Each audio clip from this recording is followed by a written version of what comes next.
Assalamualaikum warahmatullahi wabarakatuh. Saya Lutfia Septiani dari kelas IF 18A dengan NIM 18110025.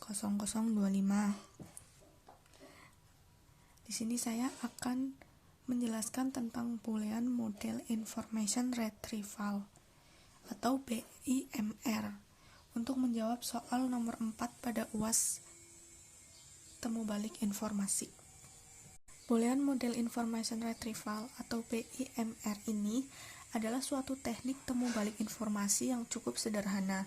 Teknik ini hanya memeriksa ada atau tidaknya kata atau query yang dicari oleh pengguna pada dokumen-dokumen yang tersedia.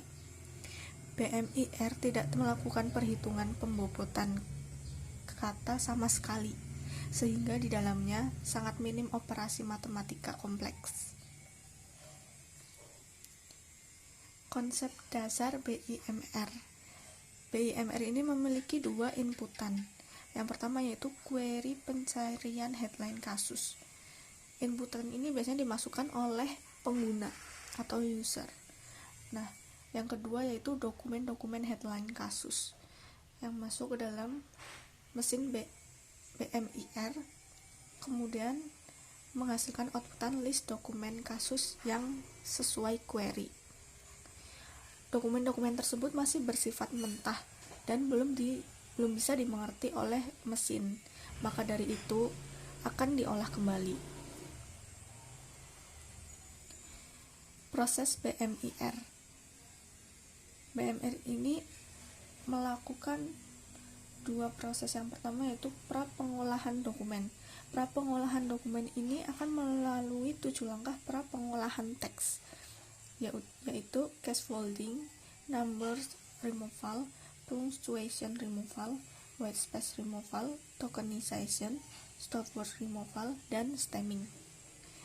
Kemudian pada pra-pengolahan query akan melalui 5 langkah yang dihilangkan. Pertama yaitu punctuation akan menghapus tanda kurung, padahal tanda kurung sangat berarti, maka dari itu punctuation tidak akan dilakukan. Yang kedua yaitu stopword removal. Stopword removal ini akan menghapus kata and, or, not, sedangkan itu merupakan operasi boolean. Maka dari itu stopword removal pun tidak dilakukan. Pra-pengolahan query. Selanjutnya kita masuk dalam proses pra-pengolahan query.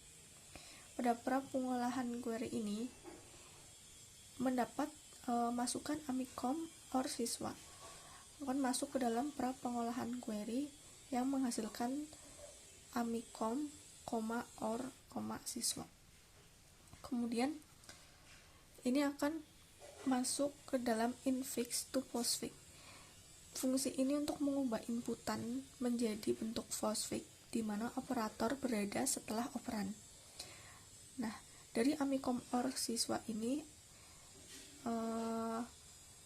operator akan berada setelah operan. Operator akan berada di belakang. Nah, setelah menjadi postfix masih belum selesai karena masih belum bisa dimengerti oleh mesin, sehingga akan masuk ke dalam proses selanjutnya yaitu Boolean mapping. Oke, pada Boolean mapping ini cara kerja Boolean mapping yaitu mengecek ada atau tidaknya kata dari query pada setiap headline. Di sini query-nya adalah amikom, siswa, or. Kita singkat menjadi key.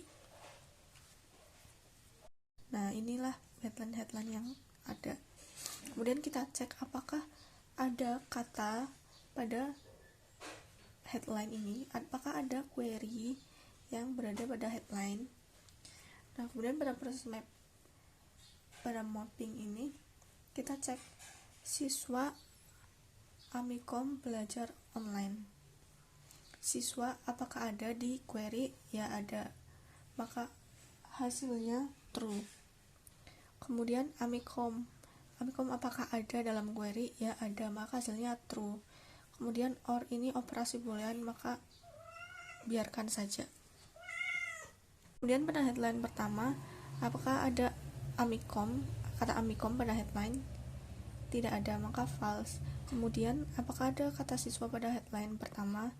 ada, maka true. Kemudian ini operasi booleannya tetap. Kemudian pada headline kedua, apakah ada kata amikom pada headline kedua? Ternyata tidak ada, maka false. Kemudian apakah ada kata siswa pada headline kedua? Tidak ada, maka false. Kemudian operator booleannya tetap. Kemudian sehingga skema boolean mapping akan menjadi seperti ini. Infix to postfix. Keluarannya akan menjadi amikom siswa or, kemudian menjadi inputan kepada boolean mapping.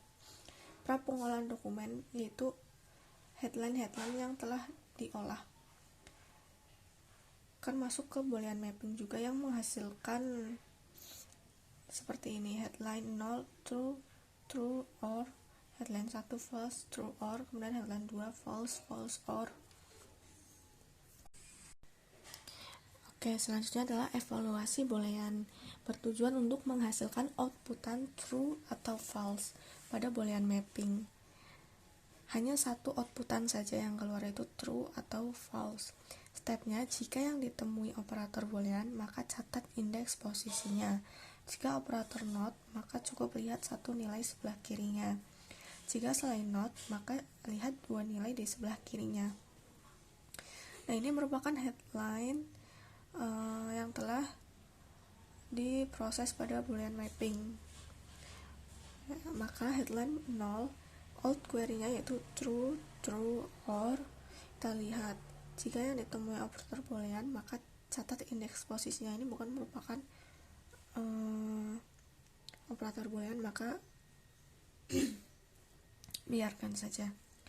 Jika operator not, maka cukup lihat satu nilai di sebelah kirinya. Bukan juga. Jika selain not, maka lihat dua nilai di sebelah kirinya. Bukan. Nah, sedangkan ini or, jika yang ditemui operator boolean, maka catat indeks posisinya. Indeks posisinya yaitu 2. Jika operator not, maka cukup lihat satu nilai di sebelah kirinya. Ini bukan merupakan operator not. Jika selain not, maka lihat dua nilai di sebelah kirinya. Nah, ini or, kita lihat dua nilai di sebelah kirinya yaitu true or true. True or true, maka menghasilkan true. Nah, new query-nya menghasilkan true. Headline pertama juga sama, yang artinya false or true, maka hasilnya true.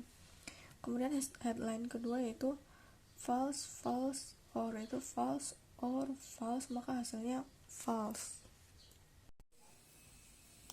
Kemudian yang terakhir adalah tampilkan hasil. Di sini proses akhir, cara kerjanya yaitu lihat satu persatu dari masing-masing headline. Jika nilai true, maka disimpan di stack, dan jika nilainya false, tidak perlu disimpan. Nah, pada evaluasi boolean ini menghasilkan headline seperti ini. Menghasilkan true, dan false. Kemudian masuk ke tampilkan hasil. Tampilkan hasil ini kita lihat, jika nilainya true maka disimpan dalam stack. Nah, headline 0 bernilai true maka disimpan dalam stack hasil. Kemudian headline pertama juga bernilai true, maka simpan pada stack hasil. Nah, jika nilainya false tidak perlu disimpan. Headline 2 bernilai false, maka tidak perlu disimpan dalam stack.